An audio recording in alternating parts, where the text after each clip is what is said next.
Hello, hello, hello, hello. Check, check. Hello, check Mac testing 1 2. Check Mac testing.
Good morning.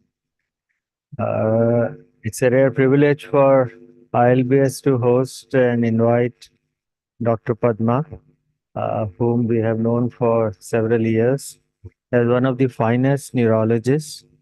And she also had set up the guidelines for stroke globally, is an accomplished neurologist and a Padma Award awarded, decorated with Padma Award. And most characteristically, she is always smiling and always ready to help difficult patients. For students and for all our faculty, I think learning about stroke would be a very useful thing. She actually has worked in the field, in the country, in this area. My personal association had been through the National Academy of Medical Sciences, where she contributed a lot. So, with that brief background, I invite Dr. Padma for her talk. Thank you, Padma.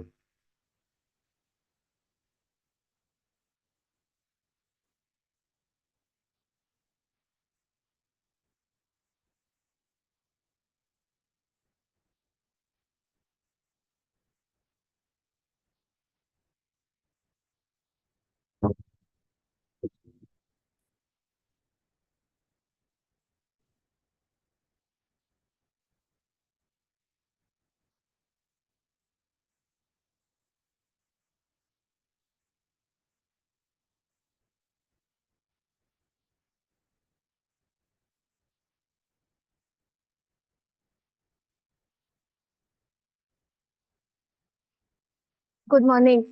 Uh, Thank you so much, sir, because one, as I entered this place, I realized, this is an iconic building. And this is not just, I think, brick and mortars. There's so much of just entering there, the vibe that I've got is amazing.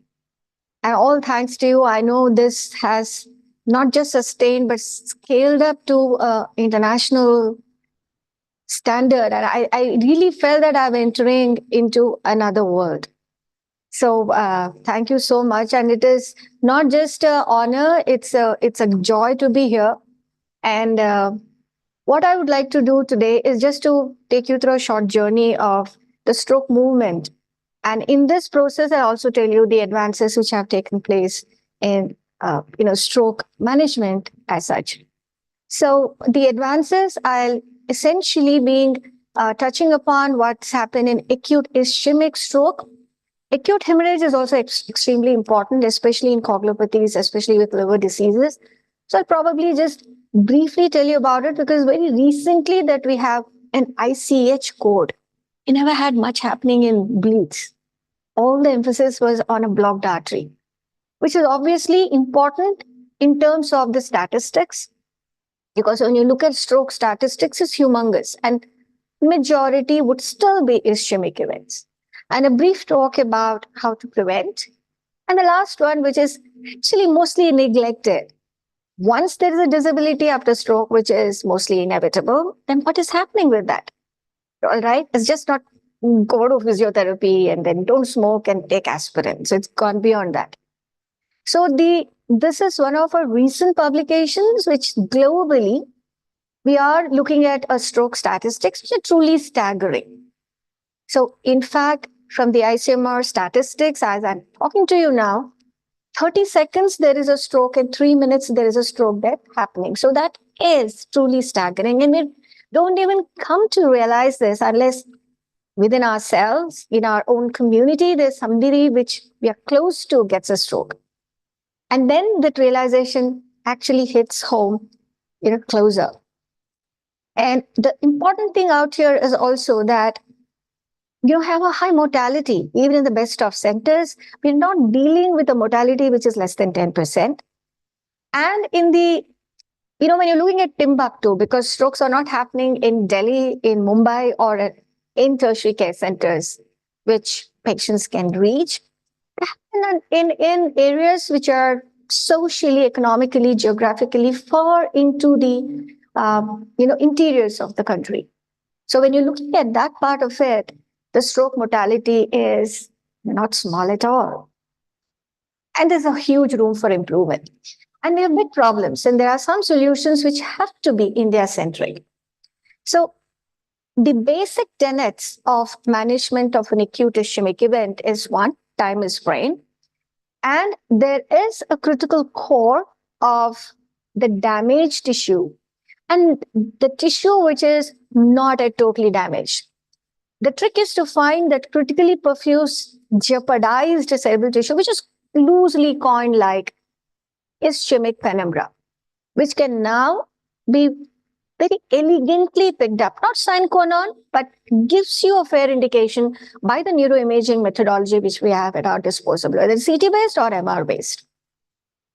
So we base now, it's not just timelines that an acute stroke patient comes in and then, okay, 3 hours we do this, 4.5 hours we do this, 6 hours we can do this. It's no longer that. So the pathophysiological based assessment of an acute ischemic stroke management is based upon 3 basic principles. One, the core. The core is where you have a brain which is damaged. Unless we have a brain transplant coming up somewhere, you really can't take up those part. And the clot. Now, what is the clot? Where is it? And what is the composition of that clot? And the collaterals. The collaterals is as individualistic as your fingerprint. So none of our collaterals would be the same. So our circle of Willis will depend upon, what has happened, like our genetics, our risk factors, the age. There's so many other things which are there. So there is an ischemic conditioning. So there are patients, there are people who have good collaterals. There's a backdoor entry. So one major vessel is blocked, but I have a lot of other small vessels which can help maintain the brain not completely getting destroyed. It'll give me time, even beyond a time window frame, which is there as a guideline. And if I can pick that up, I'll still be able to salvage that damaged tissue. So the collaterals are the back door. And if you have a blocked artery, which is which is an MC, middle cerebral artery, and if these collaterals exist and they're good, they'll still keep supplying some blood. They'll keep that brain tissue alive till I come in and be able to get that blocked artery unblocked. But still, the basic tenet being time is brain. And this is Jeff Sever's very old slide, but then it really drives home the point that if every minute you have zillions of neurons which are lost forever, and it is not always the disability that you count as a hemiparesis, patient is not able to speak, he is not responding, he's got a hemiplegia, the guy changes.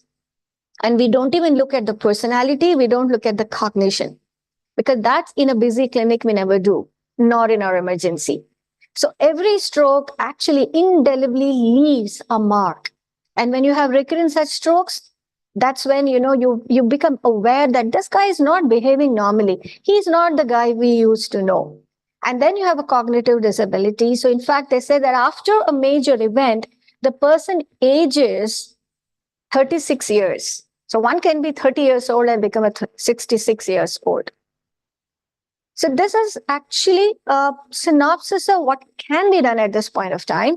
And it is true that at 60 minutes, about 90% of the brain can still be salvaged. And this percentage will go down, but it probably doesn't disappear. So it's not that when the clock strikes 4.5 hours, then the Cinderellas will become pumpkins or whatsoever. It's not happening that way. So the imaging, in fact, is probably the one parameter which has changed our perspective. There's been a tectonic shift in how you actually approach an acute stroke patient. Initially, it was just nihilism. What can you do? You treat an acute stroke, take care of blood pressure, do this, and then tell him, don't smoke, take aspirin, take care of blood pressure, do physiotherapy. It's gone beyond that. And it's probably light years ahead of what that concept has been. So it is neuroimaging, whether it is CT or an MR base, that in 6 minutes flat, I know if it is a stroke or not a stroke. If it is stroke, is it a bleed or is it because of a blocked artery? If so, which artery is blocked? Large, small? Can I unblock it? Do I give intravenous thrombolysis? Do I need to bridge and do a mechanical thrombectomy? What will happen if I do that? Will there be a bleed? What is the stroke recurrence? What is the stroke subtype? And what would be the prognosis? The entire tapestry of this stroke algorithm, I will know in 6 minutes flat. And that's CT or MR based. Now, that kind of neuroimaging advance is what has led to this, paradigm shift in how you're approaching a stroke patient. So these are the questions which can be answered, and I'm sure you would be seeing in neuroimaging very quickly. Now, this white thing out here would indicate that there could be a clot in the middle cerebral artery. Again, it's not sine qua non, but it roughly tells you, look, there could be a large vessel out there. And similarly, when you have a dot here, which is the basilar artery, causing this kind of a stroke, which is seen. And there is an MCA dot, which also you can see. Now, when you train your eyes, this would be important. And one of those are early signs of ischemia. You don't really have to get into the nitty-gritty. Mostly when we are teaching at the district hospital levels how to give IV thrombolysis, we're not teaching them all this. What we tell them is, look, there should nothing be black, nothing be white. Rough. It's like I would call it a monkey-proof checklist. White is bleed, black is an infarct. Already infarcted tissue, you're not going to do anything very active at this point. There are ways, of course, in neuroimaging, when you have the wherewithals, you have advanced imaging facilities available, you can still look at mismatch and then go salvage sometimes. But largely, if you just have a plain CT as your workhorse, because as I told you, Tenet, time is brain. All the time, you won't have somebody picking you up through some star helicopter and bringing you to the tertiary care center. Strokes can happen even if, some of us who are working in Delhi, maybe we're on a trip somewhere else, 100 kilometers from Delhi, and stroke can happen there. So you need a management there, and there the workhorse would still be a plain CT scan. So insular ribbon sign and all that would actually be soft signs, which actually can pinpoint towards presence of an ischemic stroke. Now, aspects is, again, it's not a recent thing, but there's been advancements of this aspects, which is on a plain CT scan. They'll try and make out how big is the ischemic zone. It'll give you a rough estimate of which artery is blocked and also what may happen when you intervene. But aspects for what is called an anterior circulation, that is internal carotid and middle cerebral artery and anterocerebral artery, has also now been transported to aspects which is posterior, which is a basilar vertebral. Can also do aspects on an MR instead of CT scan. So these are all have come in depending upon which system is prevalent in your practice. The world is divided between this. There are CT based and MR based.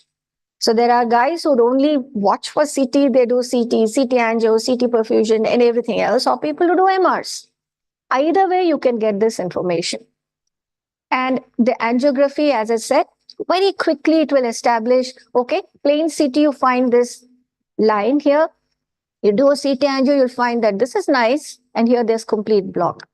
So it quickly tell you major vessel, small vessel, and this is part of the system. In fact, in a well-oiled stroke machinery in a hospital, this is one system. CT, do a CT angio.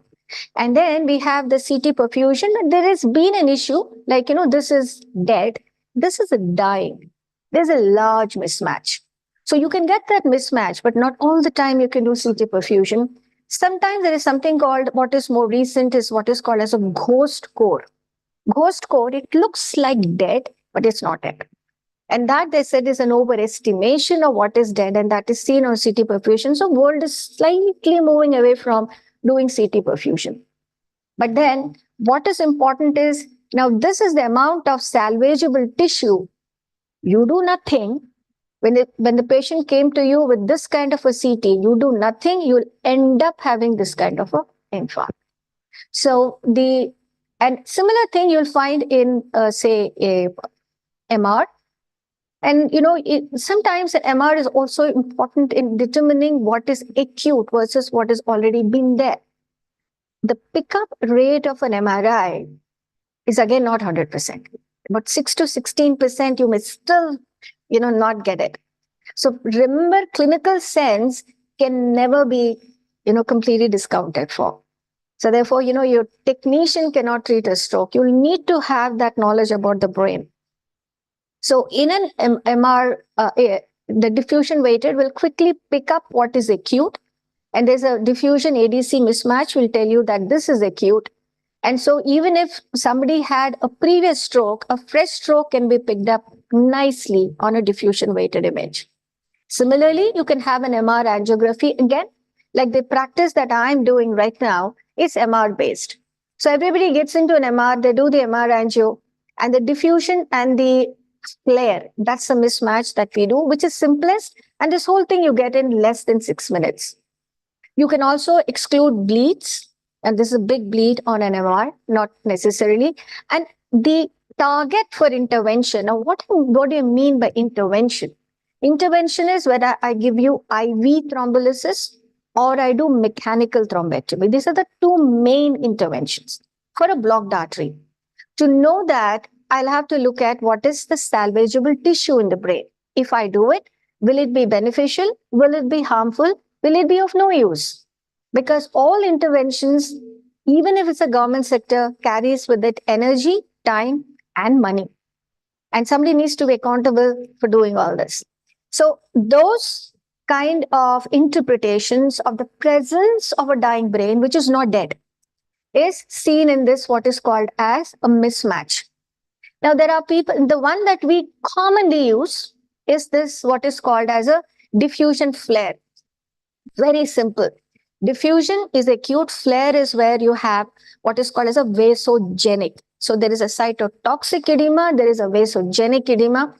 Only cytotoxic edema, it has not translated to vasogenic edema. I have time to intervene. Simple things.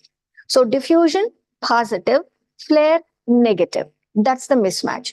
But there are various other ways of doing this mismatch, and that is, MRA, there's an angio and the parenchymal mismatch. You can do that in perfusion.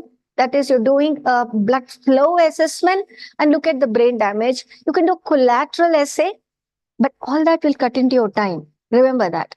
So when there is a need to do that and there is an ambiguity, you still have time on your hands, you can probably do it. Otherwise, don't do that. But a mismatch, if you just have a plain CT scan, only plain CT, you can do a clinical CT mismatch. That is, supposing somebody's come drowsy and not moving one side. Looks like a major stroke. I do a plain CT, CT is clean. It's a clinical CT mismatch. What are the possibilities?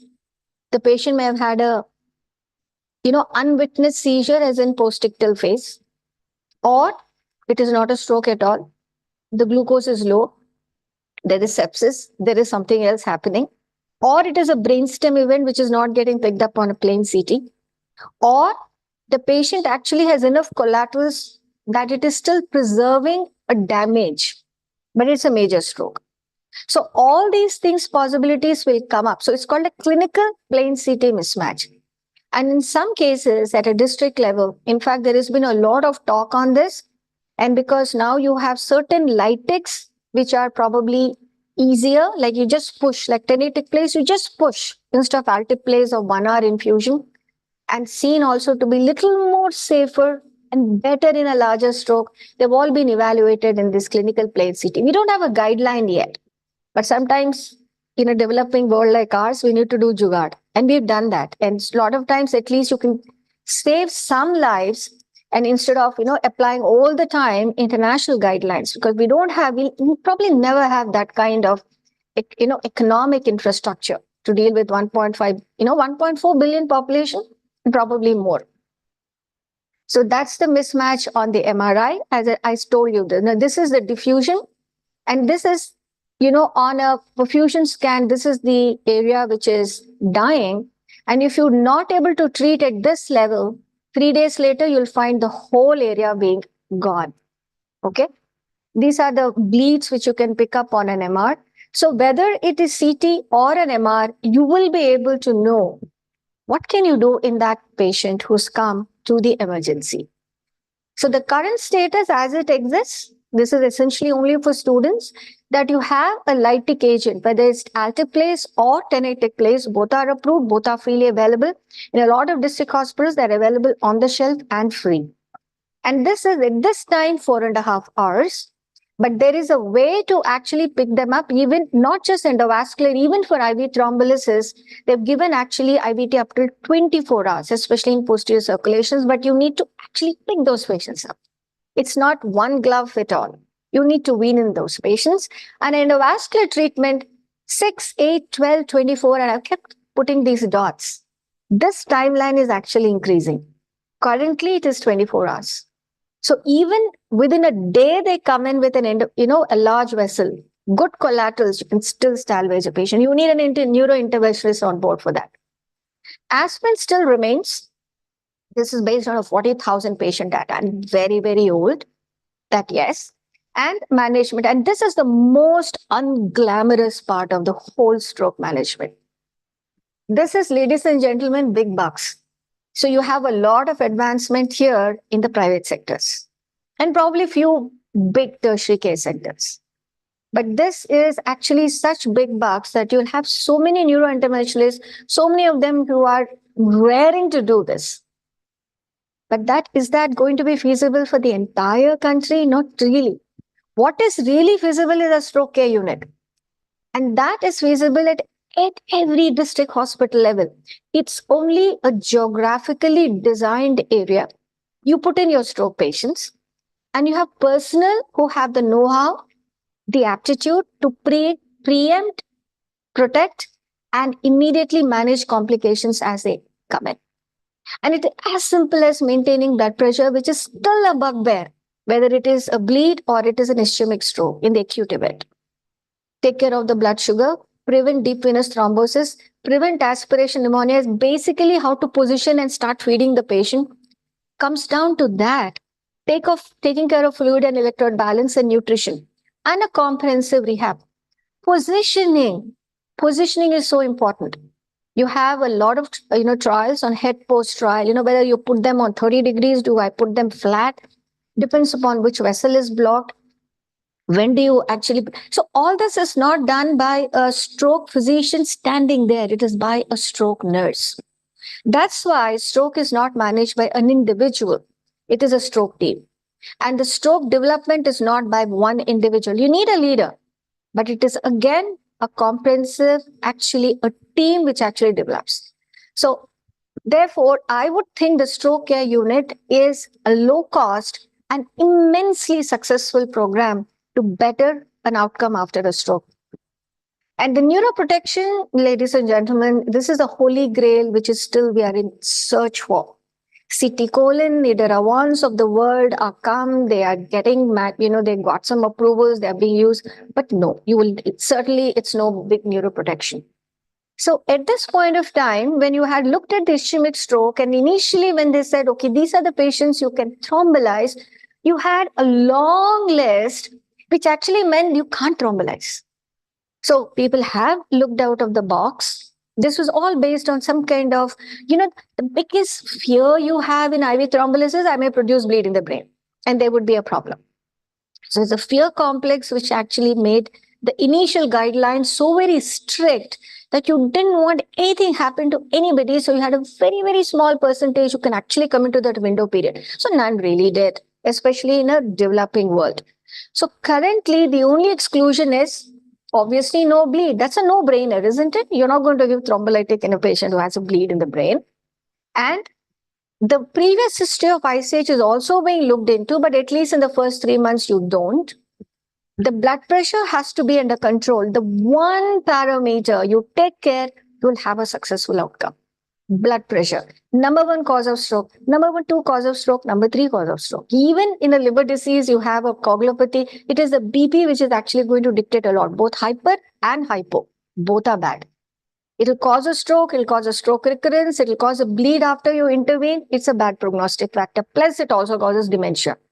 So, having your blood pressure stable and nothing actively bleeding anywhere. Everything else in red have essentially been taken off. You don't need your PT-INR generally, but in a chronic liver disease, you will. So whenever there is a system which is impacting your coagulation, you will need. But otherwise, you have a 65-year-old, he's now in, say, an executive in some busy company. He's a hypertensive, but well controlled. And he's in a meeting and he suddenly, has slurring of speech and not moving the right side. Will you want to do PT, INR, platelets, etc.? You don't need to. So now the guidelines say you don't need to do that. So the global guidelines don't say. In fact, we were the first ones to point it out, and that came from a developing country when we, published our data of 2007, and we had a huge backlash. How can you be away from, against a guideline, international guideline? I said, well, theek hai, aapki guideline aapka hai. This is my country, and we have our own limitations. If I keep sticking to international guidelines, how am I going to forward with my national, our own objectives? So anyway, now the whole world accepts that. So, but then from 3 hours, it has now gone up to 4.5 hours that you can, there's a lot of literature which came in, level 1, that you can still IV thrombolize up till 4.5 hours. But that 4.5 hours is for the patients to come in, not for us. If somebody is come into our emergency at 2 hours after stroke, you can't say, oh, I still have 2.5 hours to thrombolize. Your door to CT time, your door to needle time is not even 1 hour. In fact, the time limit that in the country that been set up is 12 minutes, door to needle time. So you can do that if your machinery or the stroke chain wheels are well oiled and moving. So the two lytics we have are Alteplase and Tenecteplase. This is one of our publications. This was a time aware. Since 2 decades, the first, IV thrombolysis came in, Alteplase. A lot has happened on the x-axis and a lot more on the low axis, in the, the y-axis. The above is your lytics, here is your endovascular. So much. In fact, 2013, they said nothing can be done about a mechanical thrombectomy. Cardiologist keeps doing their primary angioplasties. You guys can't do anything. And now, in fact, we're getting into a primary angioplasty. At least for us, there is no clinical equipoise. It's a large artery, take the clot out. So the interventions which actually have proven so beneficial, that there has been sort of this kind of an encouragement, this kind of a feeling that, oh, I can make a difference. There was a famous editorial by Michael Hill. He's a strokeologist from Calgary in Canada. And this was some time back. He's written in that editorial, the biggest high that you get is when a stroke victim is wheeled into the emergency and he walks out of the hospital. Isn't that, that is what we want. That the guy goes back and is a useful member integrated back into the society. Not being alive and being disabled, become a burden to himself and others. We don't want that. So that is possible if you get the right, the treatment, right time to the right patient. That's again a precision medicine, where I get that is true for across the whole medical field. So, but the 4 interventions which actually have been able to contribute to this is, I put stroke unit right on top. That is the most cost effective, totally neglected, because everybody thinks, ye to pata hai, people will do it. Nobody will do it unless you have the team which is built in to be able to do that. And aspirin, because of, I really don't know whether that will make so much. IV thrombolysis, why I put that here is, this is not, right now the thrombolysis rate in India is less than 5%. Best of stroke centers is about 33 to 35%. Still, that's a large room for improvement. So not every patient can be thrombolized. Not every patient would need an endovascular thrombectomy. But this is one thing which has changed the world looked at the policy making. So when you are putting out boards, come early, pick up strokes, fast, be fast programs. If this is the way, then it is, you have that lovely, I've seen those paintings. So when I walked in, I came to the OPD block and I saw those, prize-winning paintings. That's such lovely thing. It's basically, you said one life, one liver, it is one life, one brain, isn't it? It's so the issue here is, again, the same thing, that for the policymakers to take stock of the situation is because of, sir, that we have the NFLD back into the ambit of the national program for, non-communicable disease. Otherwise, though, I think liver was also pretty much neglected, sir. Till very recently, you brought it into the national program. Stroke was also so neglected that even stroke is a recent entry. It was always hypertension, diabetes, and cardiovascular. So here, we actually told the ministry कि कुछ कर सकते हैं. Okay, when you bring in the patient, and it'll be so surprising, till 2013 April, you really didn't have IV thrombolysis. And when we went and represented, भैया ये IVTB तो है, and you have to change your guidelines. Initially they said, ऐसा क्या है आपके पास कि MI, you can do this. Do you have anything like that in stroke? And remember 1995, the IV thrombolysis alteplase was approved in the world market. So there are still countries in this world who are not aware, who would not get in. And most important, even if you get in, you need this policy making and thrust from above for it to be implemented accordingly, because you're not looking at just private, you're looking at a huge government sector, which has to cater to a large section of population. So for that, this is the game changer. So this is what, when we go up and tell them, look, when you come in time, you can do this. If you have it on board, you will be able to deliver. Therefore, there's an impetus for a person to come in time to you, and they know, okay, my artery is blocked, it can be unblocked. The same parallel to a heart attack. Hemicranectomy is an important thing. The neurosurgeons come in there. So when there is a large MCA infarct, it's almost like one half of the brain is all gone, it's pushing the normal brain. You need to salvage it, and there the number needed to treat is huge. 2 patients, you do hemicranectomy, you salvage 1 death. It's big. Because disability part of it, we'll come to that a little later. So now the algorithm is big, that less than 4.5 hours, more than 4.5 hours, whether there is a large vessel occlusion present or not, whether there's a mismatch present or not, you have chemical thrombolysis, bridge, or only thrombectomy, and a lot of it is depending upon picking up a salvageable tissue. But when you're looking at it, some bright guy would come up and say, fine, then if everything is dependent on salvageable tissue, what's the guarantee that within 1 hour, especially if the collaterals are bad, everything is dead? And then you go about doing your endovascular thrombectomy for what purpose? And that's one of the reasons of failed interventions. But then if you go on trying to determine what is still viable, even when they're coming within the first 4.5 hours, you may be cutting into again a time window.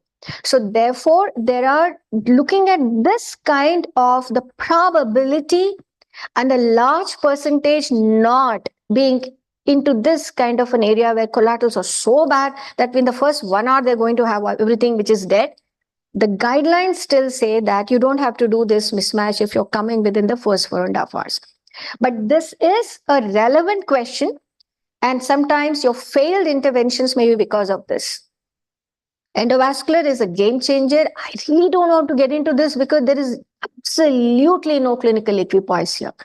You have a large vessel, basilar, vertebral, ICA, middle cerebral artery till M2 division. There's a block, unblock it. You have the guy, you have a lab, you're in time. Don't even think twice about that, because that's absolutely essential.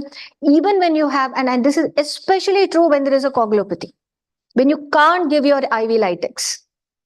You do this because here, even if your PTNR is high, even if the patient is on, the coagulation profile, you can still do it. So this is one salvageable technique, but you will need to have the critical corpus of guys who can do it.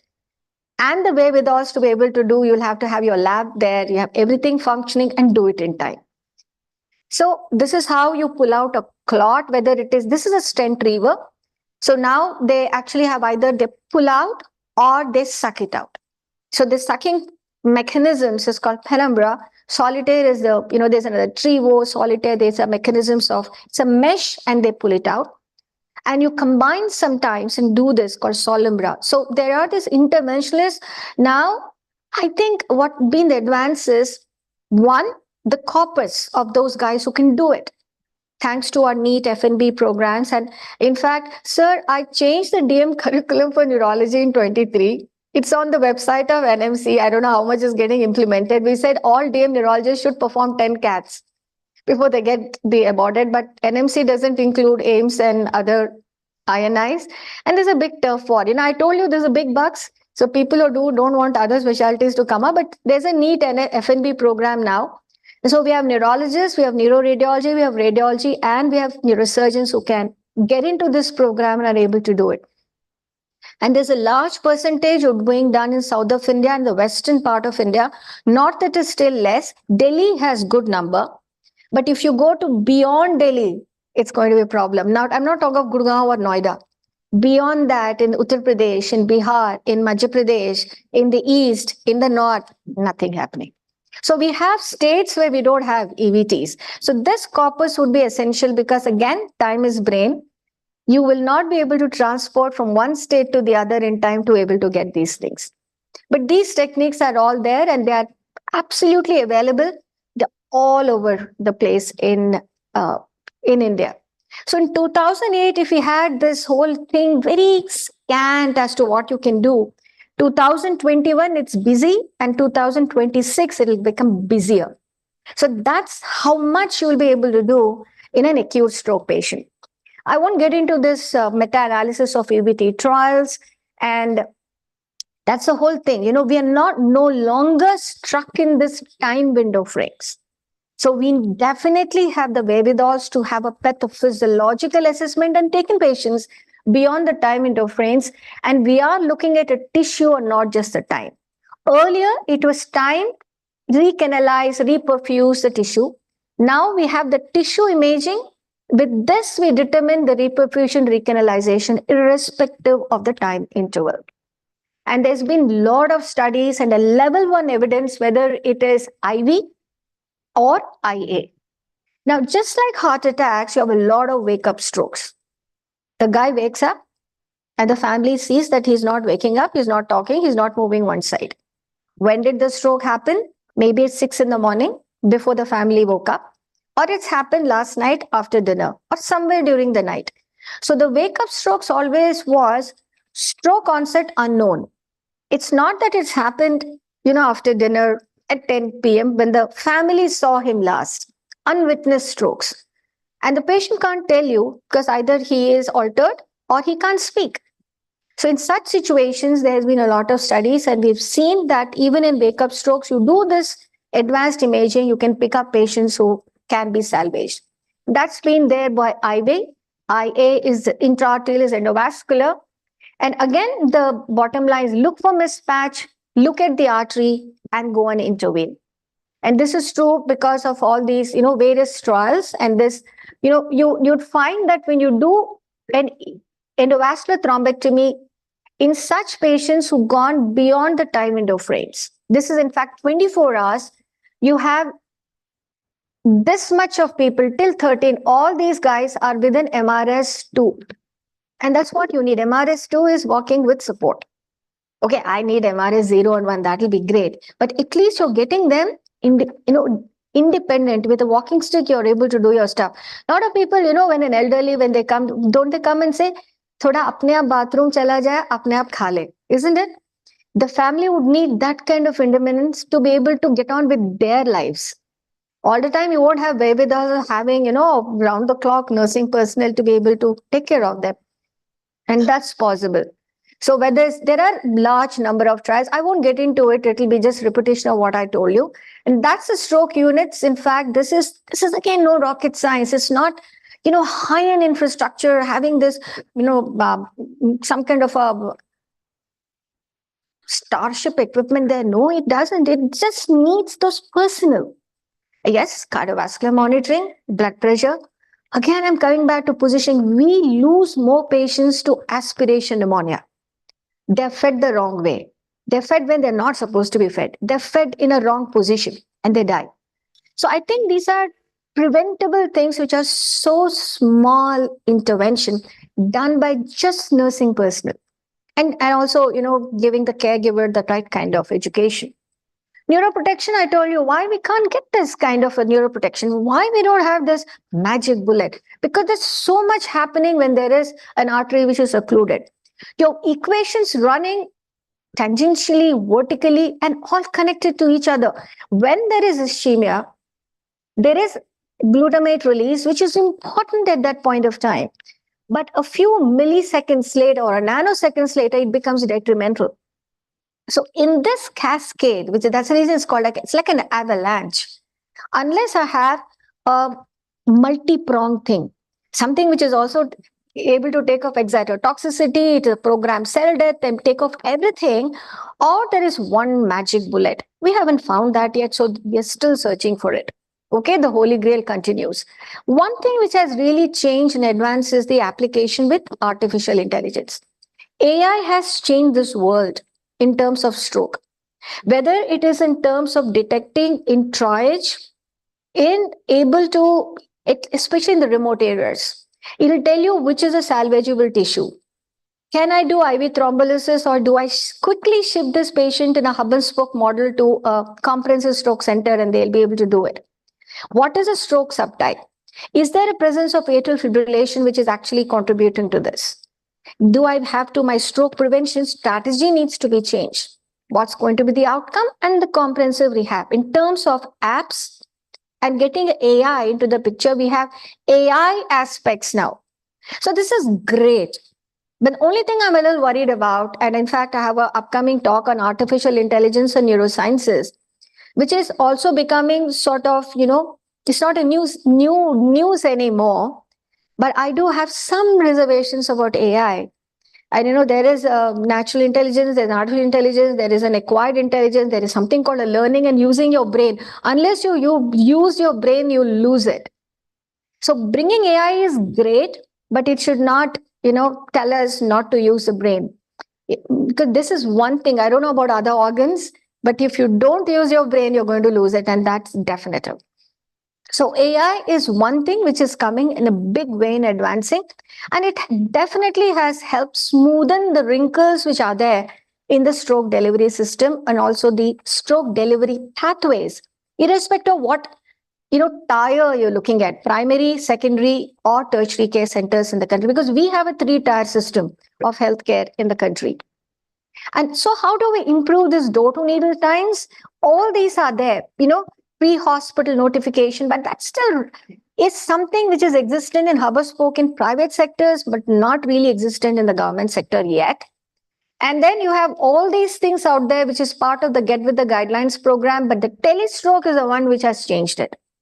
The telestroke we actually launched in April 2000. So we launched it in April 2014 in Himachal.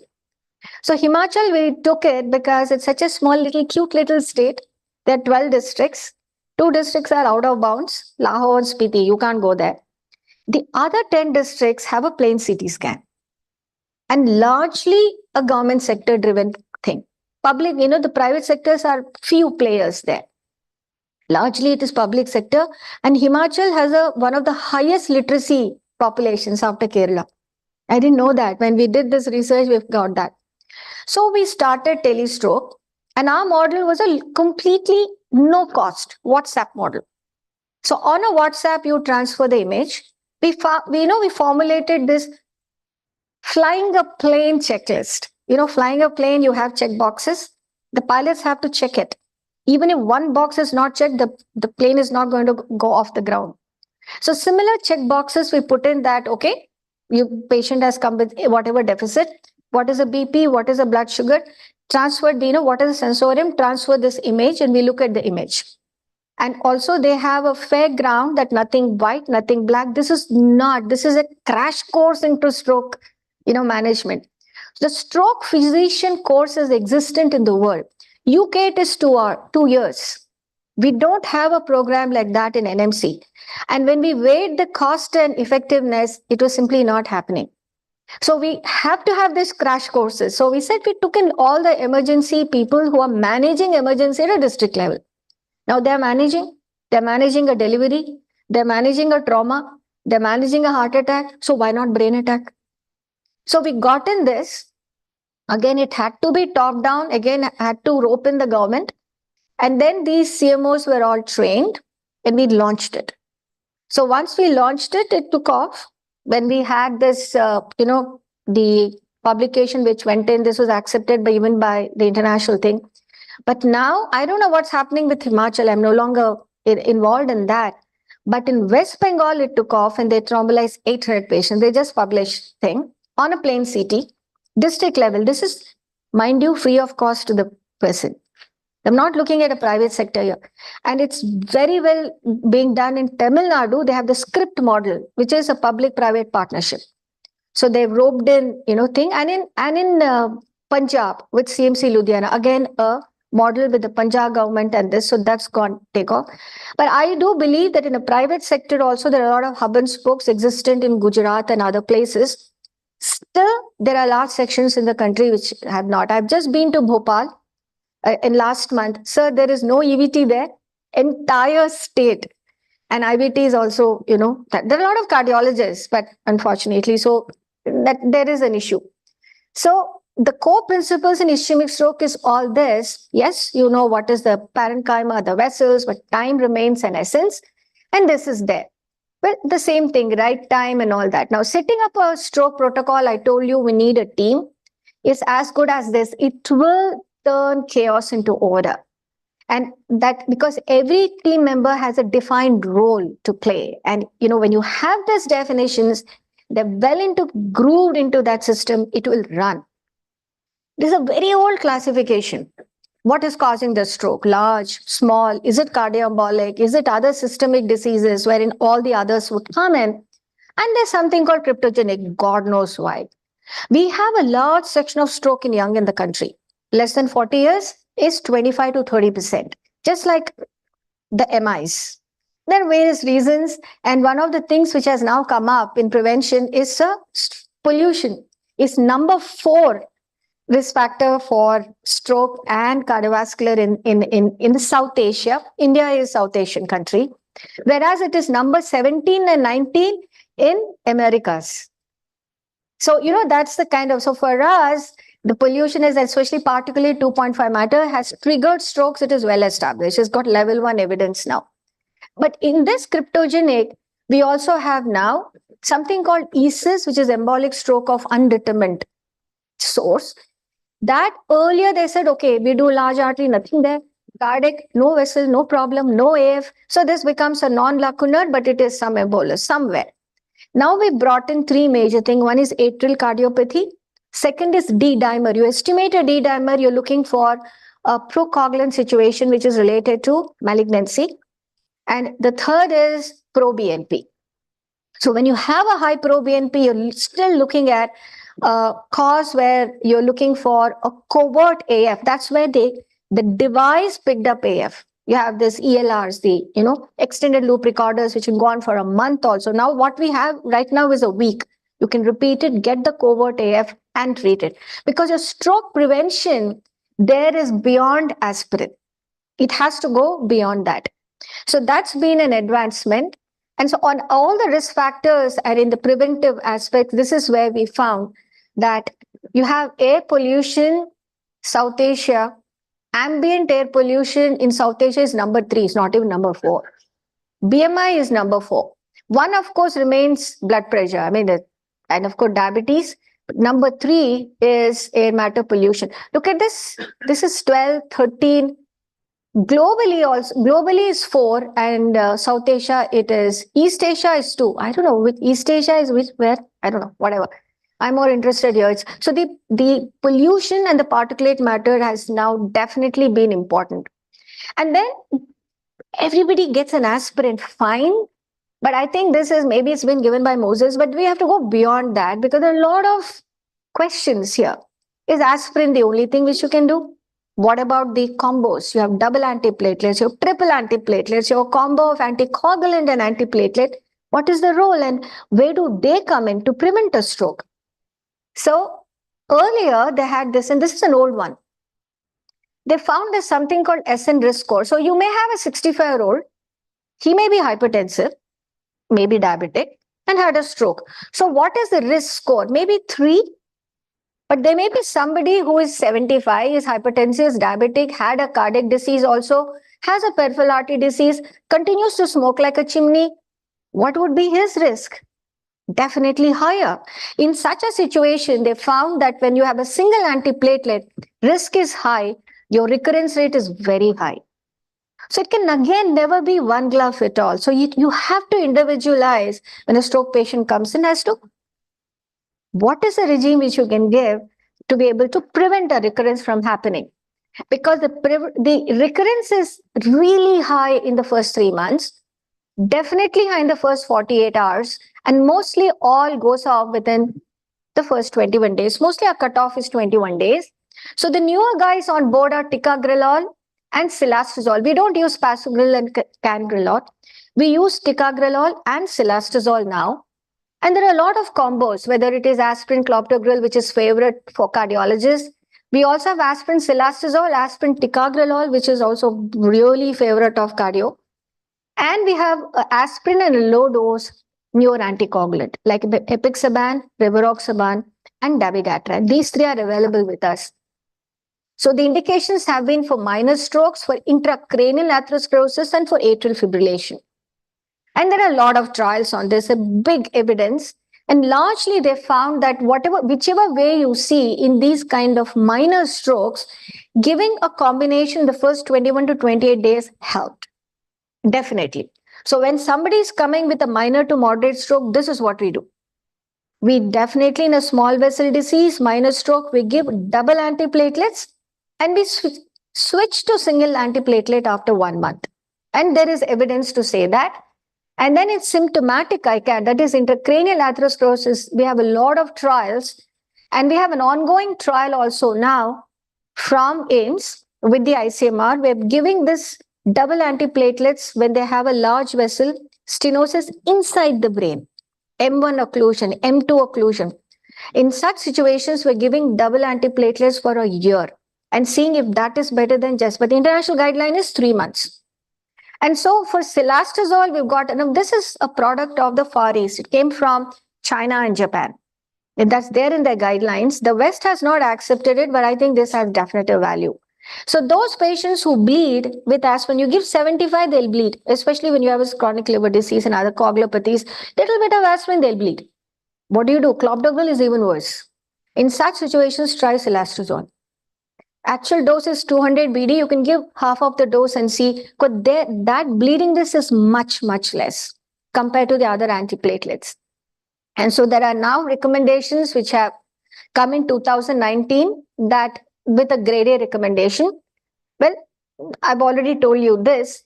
And when you also need a small amount of anticoagulant with an aspirin.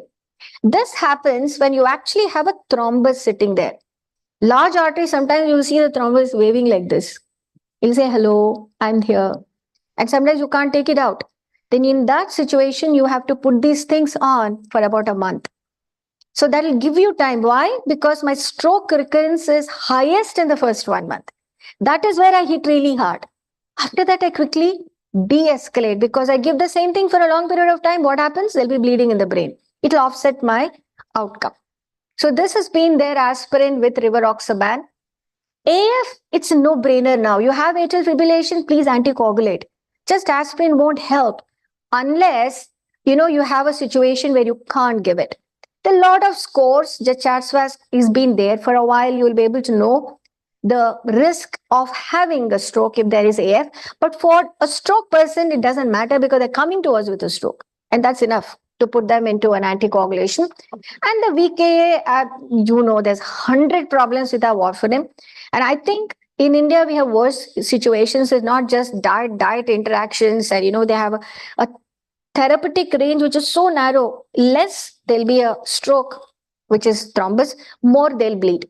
It's extremely difficult to keep that patient in the time to therapeutic range. But in India, we have other issues. You don't even have enough accredited labs will give you an authentic PT-INR.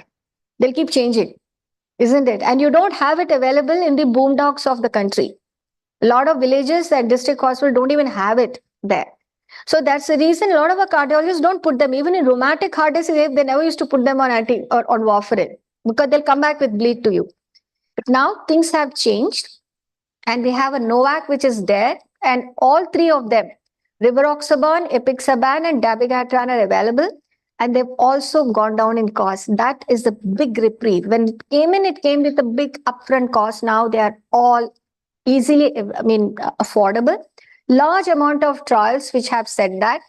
But this is something which I tell my students, that in an AF, if you give an antiplatelet, you're reducing the stroke recurrence by 22%. From there down to 75% you can reduce the risk recurrence if you use the anticoagulation. And as compared to WARF, dabigatran, rivaroxaban, apixaban have an edge in terms of both safety and efficacy. And there is, after, say, when should I start anticoagulation? Should I, after a stroke, when do I do early? When do I delay it? All these things are there as take-home messages. This would be practical importance to us, especially when a stroke patient comes to us. And the factors increase the risk. Supposing you have a large artery here, there are two things. One is an asymptomatic. They do coronary bypass and they've done this also, and they found that this is also stenosed.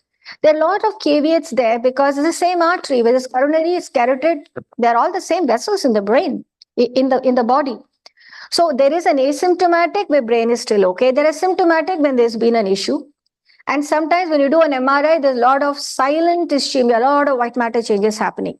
So there are factors which say that even if the stenosis is not high, sometimes there's ulceration, the plaque is irregular, absence of collateral fold. All of these factors are taken into consideration.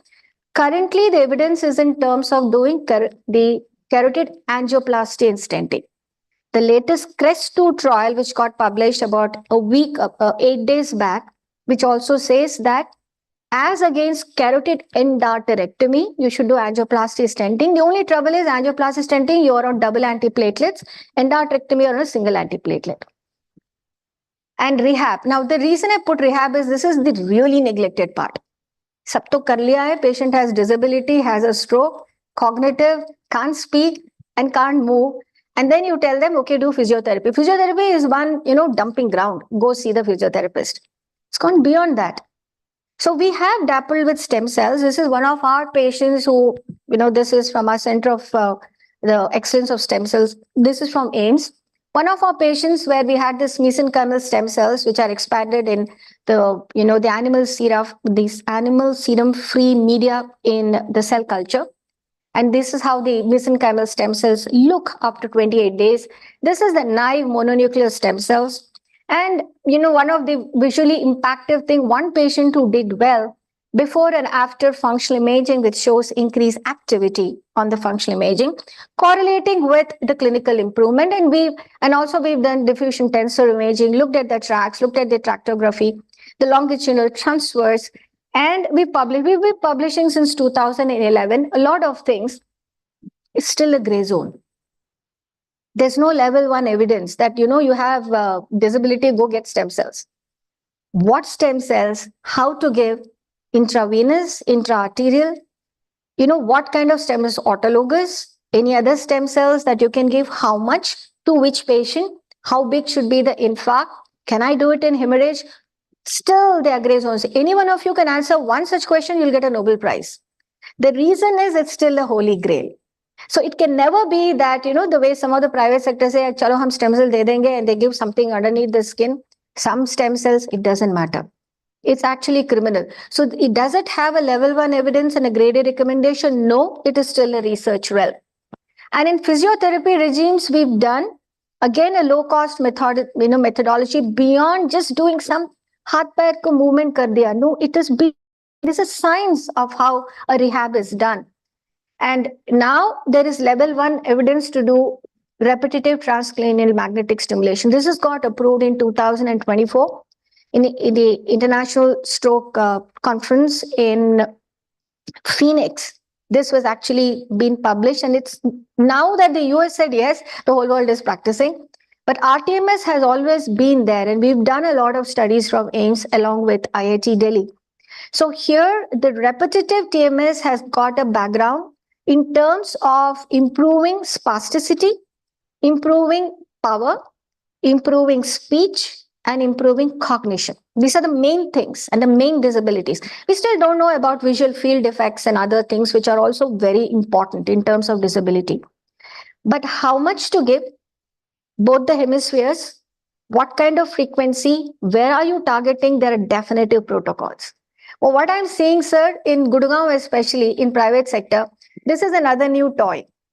So quickly these toys get commercialized, and that's what bothers me. So everybody's bought this TMS machine and they say, Ki, Acha, aap aa jana. And the regimes, apparently 5 minutes, and they charge you $5,000 and they're asking you to come every. I see patients coming there, humne to 30 sessions le liya, and I keep plucking my hair out and saying, what regimes, kahan se aaye, what protocols are these? And these protocols are published. They're available to you. So the only thing is, it's a misuse of technology, which sometimes, gets unfortunately, they get a disrepute. So that really requires a soul searching. But RTMS is there now, well built into the physiotherapy thing. We published the data on that. Robotics is another one. You actually have robotics, and I think the country which is really gone way ahead was Israel, which I think out of just sheer necessity, they had this lot of young patients who lost limb and others, they had this robotics and the appliances to make them functionally mobile. But the robotics cost, there's the ergo robotic, which actually can make somebody paralyzed walk, using that thing, costs 3 crores. So again, it's not something which can percolate down to, everywhere in the country. So we've gotten with IIT Delhi, we've developed this kinesthetic glove, and this is supposed to look like this at the end of it. This is a prototype 6. We haven't still got there yet. Aesthetically, it looks terrible, but we're going there. And, during this journey, all these electrical, biomedical engineering techniques, they're getting published. We have a very good team in biomedical engineering in IIT who's corroborating. And this is one of those exoskeletons we've developed for upper limb, for spasticity and the dexterity of the fingers, which is very important for a right hand, especially, dexterity. You're able to sign, so not only can't sign on that, and so this again we've done. And then this is the apps which are being used, and this is across the country, lot of apps using virtual reality, which actually program the brain as well. There's a hand-eye coordination. This is almost like, a wombat technique that the pilots have before they get into the pilot training. So the hand-eye coordination, which is actually training the brain and getting the circuits back, and this is actually gaining a lot of ground. This is one of our machines we started using. The TMS is expensive, so we got transcranial direct stimulation method, which is a portable machine which can be used in district hospitals, and we got some data on it. Got all these things published. When you actually look into the guidelines, all of them are there. Whether they are, treatment workflows for India, the telemedicine thing, this we published in, I think, 2021. All these are there. But, knowing is not enough. We need to do it. We need that attitude, the aptitude to do that. And not everything is based upon, altruism. I understand that.